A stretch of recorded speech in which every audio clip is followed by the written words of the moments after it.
রাখলো না, যারা রোজা রাখলো তারা এই ঈদের দিনে অ্যাক্সিডেন্ট করে মরে নাই। আজ রাস্তাঘাটে যতগুলা কাল থেকে অ্যাক্সিডেন্ট হচ্ছে, ভালোভাবে গাড়ি চালানোর জন্য না বেপরোয়া চালানোর জন্য? বেপরোয়া চালানোর জন্য রাস্তায় অ্যাক্সিডেন্ট হচ্ছে, কত মায়ের কোল খালি হয়ে যাচ্ছে।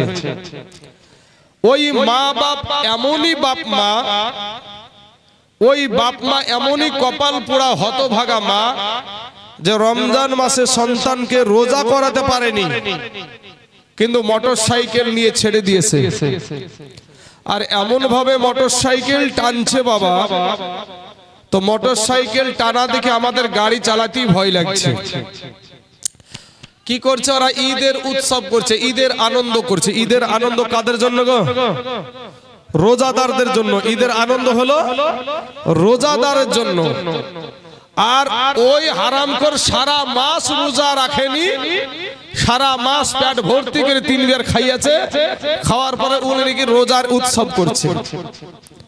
সম্মানিত আমার বাবাজি ভাইয়েরা, আমার যত যুবক ভাইয়েরা আছো, আজ হয়তো তোমার আজ যতই বলি না কেন নিশ্চয়ই কানে শুনতে পাচ্ছে। শোনার পরে এখানে আসছে না, রক্তের বাহাদুরি, মাস্তানি। আমি যাব না, কে কি করবে?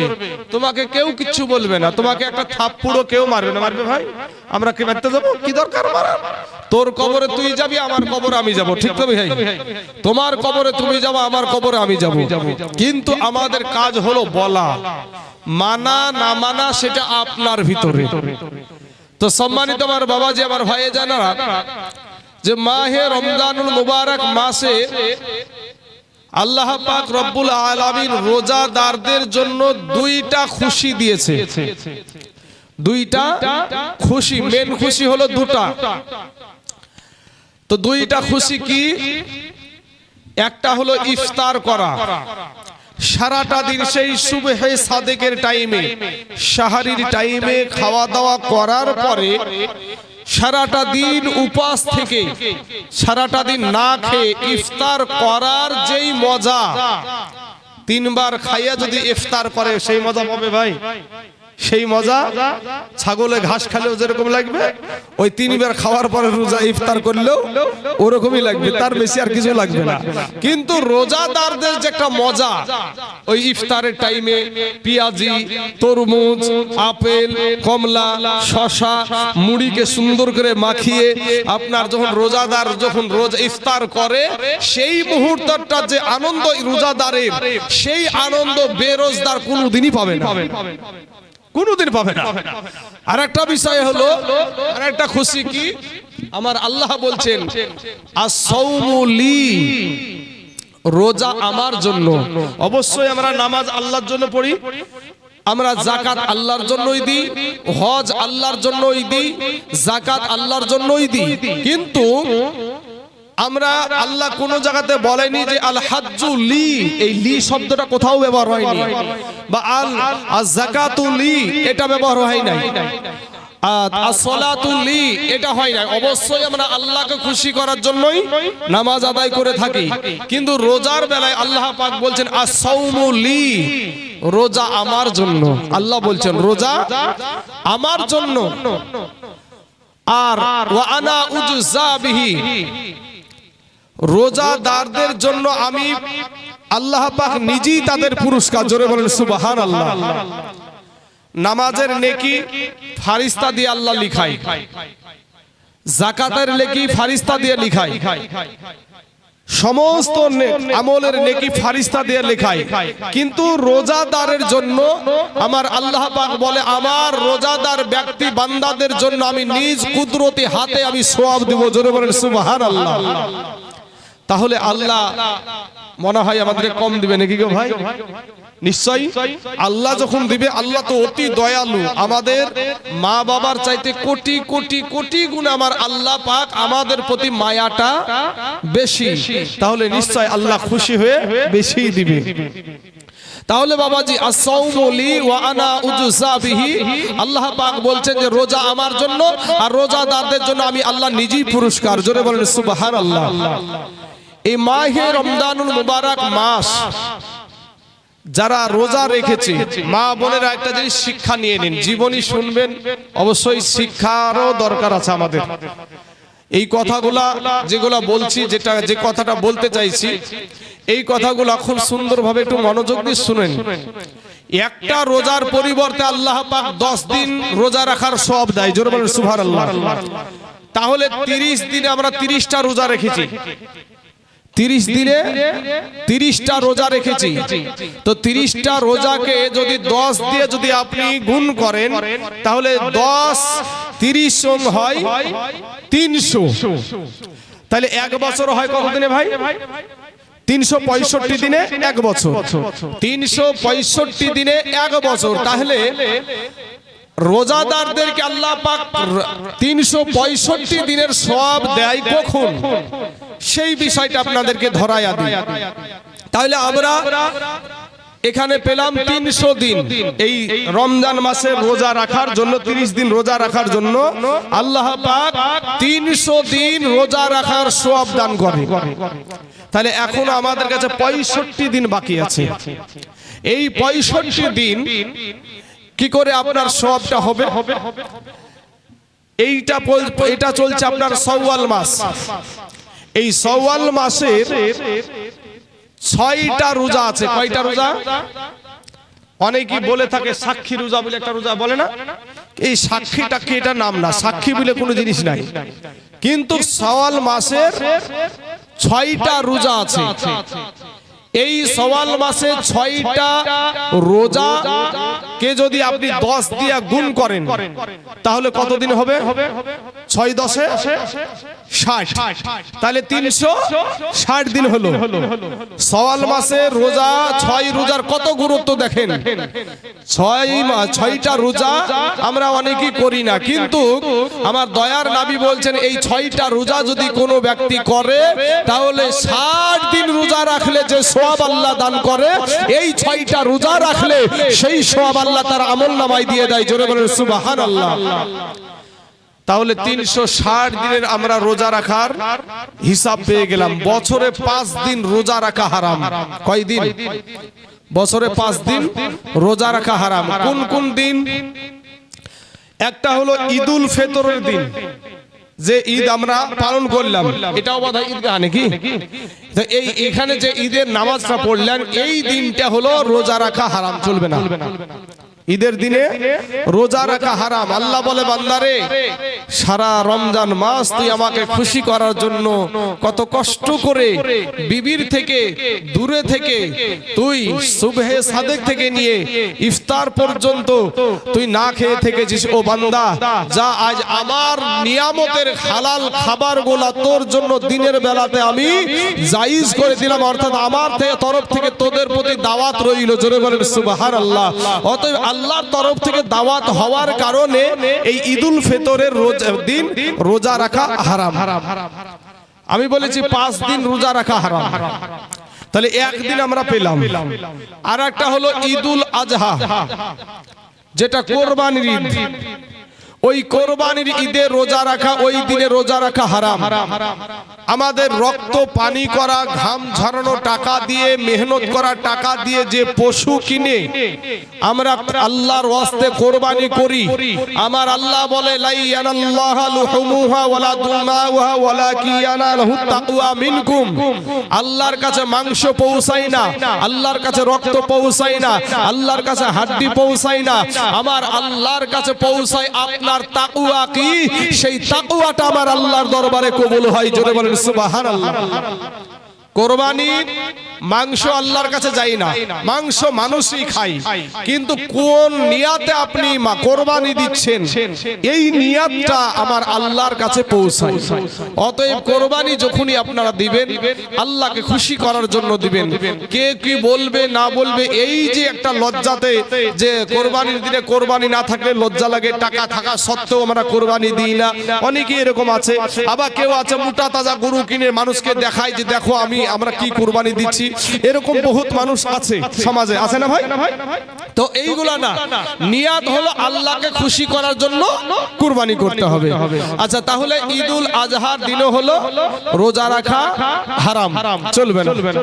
তারপরে আপনার তাহলে 2 দিন, আরো 3 দিন হলো ঈদুল ফিতরের, ঈদুল আজহার পরের 3 দিন, ঈদুল আজহার পরের 3 দিন, অর্থাৎ আপনার যেদিন কোরবানির ঈদ হয়ে গেল 10 তারিখ, এই 10 তারিখে ঈদ হয়ে যাওয়ার পরে আপনার তারপরে 11 তারিখ, 12 তারিখ, 13 তারিখ, এই 3 দিনও রোজা রাখা হারাম।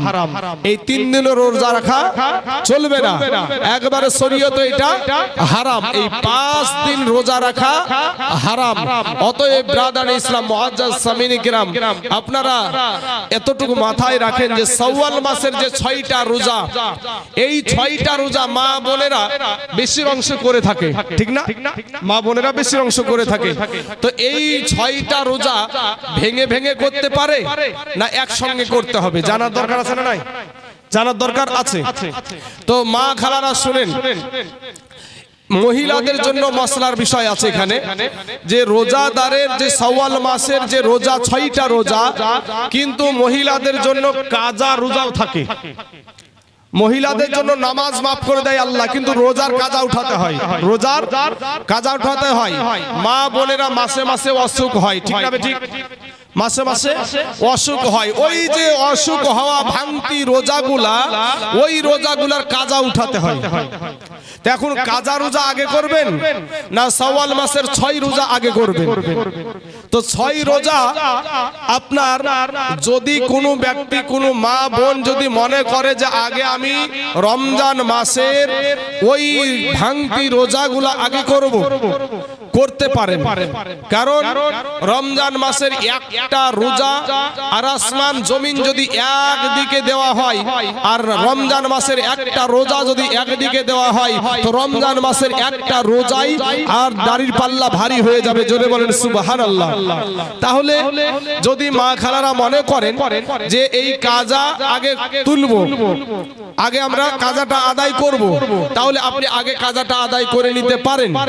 এবার আপনি দেখছেন যে যদি আমি এই কাজা আদায় করতে গিয়ে শাওয়াল মাসটা পার হয়ে যাচ্ছে, কথাটা ভালো করে বুঝেন, শাওয়াল রোজার কাজাটা আদায় করতে গিয়ে এই মাসটা অর্থাৎ রমজান মাসের পরের মাসটা বেরিয়ে যাচ্ছে, তখন আপনাকে ওই শাওয়াল মাসের 6 রোজা করতে হবে আগে।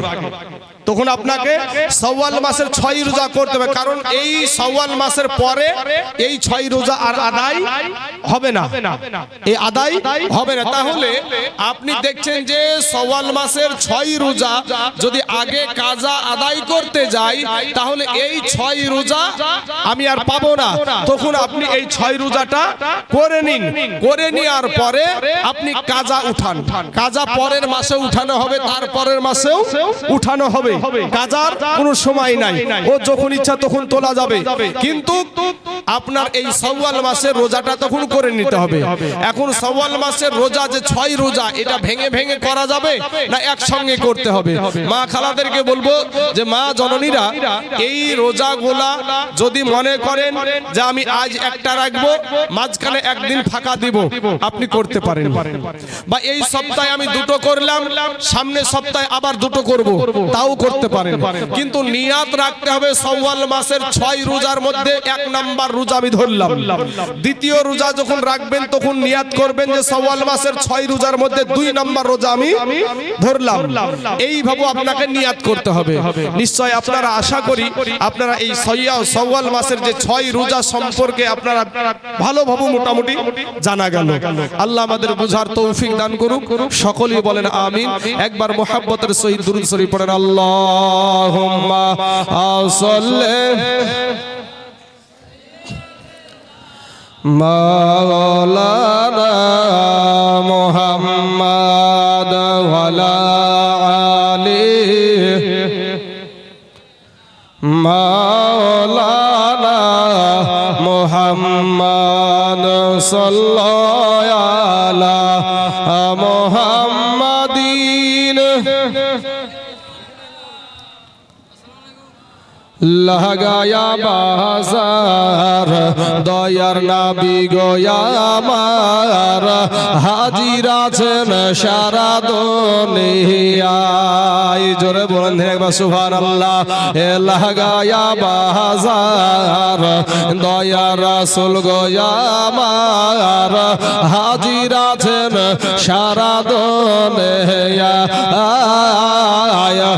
দয়ার নবী গো আমার গড়ায়া সংসার আরাম করছেন সোনার মাদেনায় আব্দুল্লাহর পৃষ্ঠ হতে মাবেদার শেখে মেতে জন্ম নিল নবী মক্কাতে দয়ার নবীজি আমার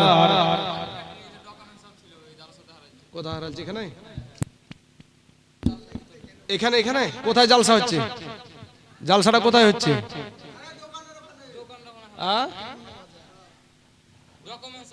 ডকুমেন্ট ছিল তো ওখানে কি করছিল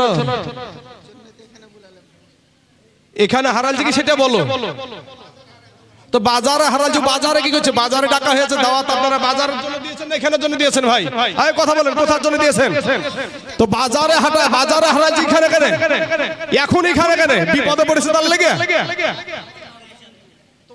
হ্যাঁ বিপদে পড়েছে তার লেগে এখানে আর এতক্ষণ বাজারে তারপরে মায়েকে আবার আলোচনা করতে আওয়াজ করতে এসে মানি ব্যাগে আবার ডকুমেন্ট হারিয়ে গেছে ওখানে কি করছিলে তুমি বদমা ইশারা গতিকার আমাকে দাওয়াত দেখ নেই না দেখ কতবার কোনো যায় আসে না রুজির মালিক কে রে ভাই রুজির মালিক যদি আল্লাহ হয় তুমি ভাই তুমি জালসা শুনতে এসেছো আর ওখানে ভণ্ডামি করছো নাকি ওখানে ভণ্ডামি করে বেড়াচ্ছ আর এখানে ভণ্ডামি করতে কি তুমি ডকুমেন্ট হারিয়ে এখানে বলছো মাইকে এলান করতে রাস্তায় কেন এই বাজার জালসা দিলে বাজার দিবেন না বাপ জালসা করলে বাজার বসাবেন না কেন বাজার বসাবেন আপনারা ওই বাজার যে নারী পুরুষ গুলা গুনাহ হয় ওই গুনাহগুলো আপনাদেরকেও ভারবন নিতে হবে কেন বাজার দিবেন আপনারা আজকে মা বাপ কবরে শুয়ে আছে দাদু দাদি কবরে শুয়ে আছে তাদের রুহে মাগফিরাতের জন্য আজ এই মাহফিল হচ্ছে এখানে বসতে মন চায় না বাজারে ঘোরাঘুরি করতে গিয়ে অ্যাক্সিডেন্ট হচ্ছে আর এখানে এসে বলছে তোমাকে বাজারে ঘোরার জন্য ডাকা হয়নি এখানে তোমাকে ডাকা হয়েছে তোমার দাদু আত্মীয় স্বজন যে কবরে শুয়ে আছে তাদের রুহে মাগফিরাতের জন্য একটু দোয়া করার উদ্দেশ্যে ডাকা হয়েছে তুমি ভণ্ডামি করবার এখানে কোনো প্রচার চলবে কি বলেন আপনাদের কি বলে গো বাত ব্রাদার ইসলাম মুআজ্জাজ সামির ইকরাম বাবাজি আমার ভাই হ্যাঁ যদি এখানে কারো যদি কোনো জিনিস হারিয়ে যায় কোনো অ্যাক্সিডেন্ট হয় অবশ্যই সেটা 100 বার সেটা আমাদেরকে বলতে হবে তাই বলে এই নয় যে তুমি রাস্তায় আড্ডা মারতে মারতে যেটা যে ঘটনাটা ঘটবে বলে কিনা জালসা শুনতে যে হারাইলো জালসা হচ্ছে এখানে আর বাজারে হারিয়েছে বলছে জালসাতে হারালো আপনাদেরকে চোর বানিয়ে দিবে নাকি বাবাজি আমার সোনা মানিকেরা এখানে যারা আপনারা আদর্শ নিয়ে বসে আছেন কারো কোনো ভাইয়ের একটা মোবাইল হারাবে এখানে কোনো ভাইয়ের টাকা হারাবে এখানে কারো কিছু হারাবে না যদিও কারোর সামনে পড়ে যায় এই ভাই তোমার এটা পড়ে গেল যারা এখানে বসে আছে আল্লাহকে খুশি করার জন্যই বসে আছে আল্লাহকে ভয় করে বলে আপনারা এখানে বসে আছেন নচেত বসে থাকতেন না আজ তোমাদের পাঁচ হাতে ফুড়া উঠেছে বসতে তোমাদের ভালো লাগে না আর তোমাদের দড়িয়ে বেড়াতে ভালো লাগে আর তোমরা ওই সমস্ত করে যেদিন কবরে যাবা দেখো বাঁশের লাঠি রেডি বালির ঘাটের কথা মনে আছে গো একটা বাস উল্টাল ছিল হ্যাঁ শুধু মনে হয় আমাদের এই যে সাদা দাড়িওয়ালা বুড়িয়া মানুষগুলো বোধহয় বাসের ভিতরে ছিল নাকি ভাই হ্যাঁ অর্থাৎ যুবক ছিল যুবতী ছিল নারী ছিল শিশু ছিল সবাইকে নিয়ে গিয়ে পানির ভিতরে ঢুকে চলো আমি যে জলঙ্গি থেকে এসেছি আমাদের এই চাচারা বলতে পারবে কিছু যুবক ছিল ওই ঘটনা মনে থাকবে না তবে চাচাগুলা বলতে পারবে যে কুয়াশার ভিতরে জলঙ্গির নদীতে একটা বাস চলে গিয়েছিল মনে পড়ে হ্যাঁ ওই বাবাজি ওখানেও সব যুবকেরাই ছিল ওখানে যুবকেরাই ছিল অতএব আসার সিরিয়াল আছে যাওয়ার কোনো সিরিয়াল নাই সেদিন আমি ভিডিও দেখছি বাবাজি মোবাইলে ভিডিও দেখতে দেখতে আপনার এরকম ক্যামেরা তো লাগানো থাকে তো আমার এই ভাই পাশে আছে আমার ভাই এরকম পাশেই বসে আছে, তো মোবাইলে দেখছি আমার পাশে বসে আছে আর আমি বক্তব্য দিচ্ছি। তা আপনাদের কথা মনে পড়ে গেল আমার, আপনাদের ওই মাহফিলে আমি বলেছিলাম যে জিন্সের প্যান্ট যে সমস্ত ছেলেরা পরে, তো দেখছেন দেখেন গা মুসলমানের ছেলে, ও দেখেন গা মুসলমানের ছেলে। বাবাজি একটা বিধর্মী এরকম করতে আসবে না, এই জায়গাতে তো আসতে পারবে না, মুসলমানেরই ছেলে। আল্লাহ এদেরকে হেদায়াত দান করুক, সকলেই বলেন আমিন। আমরা কাউকে গালি দিব না, কাউকে গালি দিব না, দোয়া করবো আল্লাহর কাছে আল্লাহ তাকে হেদায়াত দান করুক। তো আমি ওই ভিডিওটা দেখছি যে কথাই কোন কথা বলি, এটা তো কবে যে কোন বক্তব্য রাখি এটা মনে থাকে না, বুঝতে পারলেন? তো আমি ভিডিওটা দেখছি, তো ভাই আমার পাশেই বসে আছে, তো দেখি আমার বলা দেখে ভাই কি করছে এটা দেখছি। তো আমি জিন্সের প্যান্ট পরা ছেলে পেশাব ফিরা নিয়ে বলেছি কথাটা। তো আবার মুসল্লি সব আছে দেখছে, আমার সঙ্গে মোবাইল দেখছে, একবার চেয়ারে উঠিয়ে দেখালছিলাম বসে, মনে পড়ছে হুজুর? তো চেয়ারে উঠে বসে দেখালছিলাম, মানে এমন কিছু পোশাক ভাই তোমরা কিনছো, ওই পোশাকটা তোমার টাকা দিয়ে ছিঁড়া প্যান্ট কেনার কথা বলেছিলাম, টাকা দিয়ে ছিঁড়া প্যান্ট, যেমন আপনি কিনেছেন, আপনি কিনেছেন একটা, তারপরে রাগ করেন না ভাই। তো শুধু এটা তো না, আমাদের কত কালেমার ভাই এরকম জিনিসগুলা করে বেড়াচ্ছে। তো তারপরে আমি যেই ভাবু ঢিলা ঢালা পায়জামা পরে আছি, বা আরেক ভাই লুঙ্গি পরে আছে, বা আরো পোশাক আমাদের আছে অনেক, তো এই ঢিলা ঢালা পোশাক দিয়ে যেই ভাবু ভাই আমরা আরাম করে পেশাব করতে পারবো, আরাম করে যে ভাবু পেশাব করতে পারবো, তো এই জিন্সের প্যান্ট পরে কি ওই রকম আরাম করে পেশাব হবে ভাই? আর যদিও ফিরে তো আধখান ভিতরে থাকবে আর আধখান বাইরে বাড়াবে। দাঁড়ানোর পরে বাবাজি আবার তখন বাবা যন্ত্র হিলাইতে শুরু করবে, বুঝলেন না? তো যন্ত্র হিলিয়ে ওকে ক্লিয়ার করতে হবে, নচয় হবে না।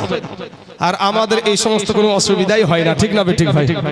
আমাদের এই সমস্ত কোনো অসুবিধা হয় না। তারপরে আপনি ওই ভিডিওতে এটাও বলেছিলাম যে যদি ওই প্যান্ট পরা ব্যক্তির শরীরে যদি গেঞ্জি না থাকে, তো গেঞ্জি না থাকলে ওর পিছন দিক দিয়ে যদি তাকান ভাই, তো পিছনটা এত ফাঁকা হয়ে যায়, মানে প্যান্টটা বেশি অংশ নিচে নেমে যায়, নিচে নামার কারণে পেছনটা ফাঁকা হয়ে যায়। তো ফাঁকা হওয়ার কারণে ওই পিঠের মধ্যে দিয়ে যদি তাকান, তো মনে হবে যেন আটলান্টিক মহাসাগরের গর্ত পর্যন্ত দেখা যাবে। তারপরে বাবাজি আবার ওই প্যান্টটা নামতে নামতে দেখবেন আমাদের যুবক ছেলেরা পরে বেড়ায়, তো নামতে নামতে সামনের দিক দিয়ে যদি তাকান আর যদি গেঞ্জি না থাকে, দেখবেন আফ্রিকার জঙ্গল পর্যন্ত পার হয়ে যায়। এরপরে বাবাজি তারা বলে মডার্ন, ওরা নিজেকে বলে মডার্ন। আব্বাজান আমার যুবক ভাইরা, নওজোয়ান তরুণ, তোমরা আমার কালেমার ভাই, তোমাদের পা দুখান আগায়া দাও, তোমাদের পায়ে হাত দিয়ে বলি ভাই নবীর সুন্নাতের আদর্শটা গলার মালা করো, ইহ জগৎ তোমার আলোকিত হয়ে যাবে, পর জগৎ তোমার আলোকিত হয়ে যাবে। বলছেন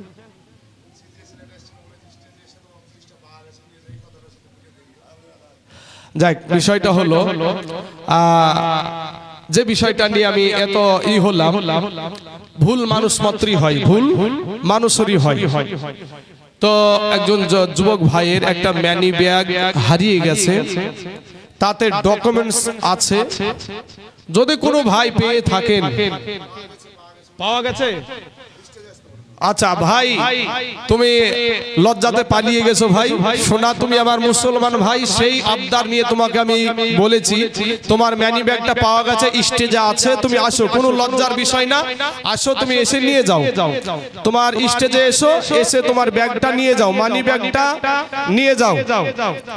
ব্রাদার ইসলাম মুআজ্জাজ সামিনী কিরাম, আমার আব্বা জানেরা, ভাই জানেরা, যেহেতু ডকুমেন্টস আছে, ডকুমেন্টসের একটা বিশাল মূল্য, ডকুমেন্টসের একটা বিশাল মূল্য। তো আমি আমার ওই ভাইকে বলবো, ভাই শোনা, তোমার লজ্জা পাওয়ার কোনো দরকার নাই, তুমি আমার কালেমার ভাই, তো স্টেজে এসে তোমার ব্যাগটা তুমি বুঝিয়ে নিয়ে যাও, সঠিক প্রমাণ দিয়ে তুমি স্টেজে এসে কমিটির কাছ থেকে নিয়ে যাও। ব্রাদার ইসলাম মুআজ্জাজ সামিনী কিরাম, তাহলে ভাই আমাদের মাস্তানি করার কোনো সুযোগ নাই ভাই। আমরা কি মাস্তান রে ভাই, আমাদের চাইতে বড় মস্তান ছিল ফেরাউন, কথা ঠিক না বেঠিক ভাই? ফেরাউনের নাম শুনেননি? এত বড় মস্তান, নিজেকে বলেছিল ভাই আনা রব্বুকুমুল আলা, আমি সবচাইতে বড় আল্লাহ। জোরে বলেন নাউজুবিল্লাহ। এই বড় আল্লাহকে আল্লাহ, আমাদের যে আল্লাহ, সেই আল্লাহ এমন পানিতে চুবাইল ছিল, বুঝতে পারলেন? পানি খাইয়ে খাইয়ে ভাই আমেরিকান পুঁঠির পেটগুলা ছোট হয় না বড় হয় না? বড় হয়। তো পানি খেতে খেতে বাবাজি ওর পেট একেবারে আমেরিকান পুঁঠির মতন হয়ে গেছে। হ্যাঁ, মনে হয় যেন পেটে আর বাচ্চা আছে। তো আমার আল্লাহ পাক ওকে পানিতে চুবাইয়া সাইজ করেছে। তারপরে শুধু তাই নয়, আপনার নমরুদের নাম শুনেননি আপনারা? ইব্রাহিম নবীকে বলেছিল তোর আল্লাহর সাথে যুদ্ধ করব, তোর আল্লাহর সাথে যুদ্ধ করব। আসো ভাই এদিকে, এই ম্যানি ব্যাগটা এখানে নিয়ে আসেন। কি আছে ম্যানি ব্যাগে? তোমার বন্ধু কই? ওই যাও কমিটির সাথে কথা বলো, কমিটির সাথে কথা বলো। হ্যাঁ, সঠিক প্রমাণ দিবেন, সঠিক প্রমাণ লিখে দিবেন। বাবাজি আমার সোনা মানিকেরা না, আবার যদি অন্যের মাল হয়, তাই না? অন্যের মালও হতে পারে। তো নমরুদকে আল্লাহ পাক ন্যাংড়া মশা দিয়ে সাইজ করেছিল। ন্যাংড়া মশা, অসুস্থ মশা, ওই মশা দিয়ে আমার আল্লাহ সাইজ করেছিল। অতএব বাবা মাস্তানি করার সুযোগ নাই। আল্লাহ যদি হুকুম করে দেয়, মশাকে যদি হুকুম দেয় যে সাইজ কর, একজনও রাতের বেলাতে ঘুমাতে পারবে না, একজনের রাতে ঘুমাতে পারবে না। মশাকে যদি হুকুম দেয় আল্লাহ, পিঁপড়াকে যদি হুকুম দেয় আল্লাহ, তো মানুষ আর স্থির ভাবে থাকতে পারবে না, মাস্তানি সব ছুটে চলে যাবে। তাই আমার ভাইদেরকে বলবো যে ভাই শোনা, আপনারা সকলেই আমার কালেমার ভাই। আমি যে কথাগুলো বলছি ভাই সবগুলাই তুমি আমার কালেমার ভাই হিসাবে আমার আবদার আছে।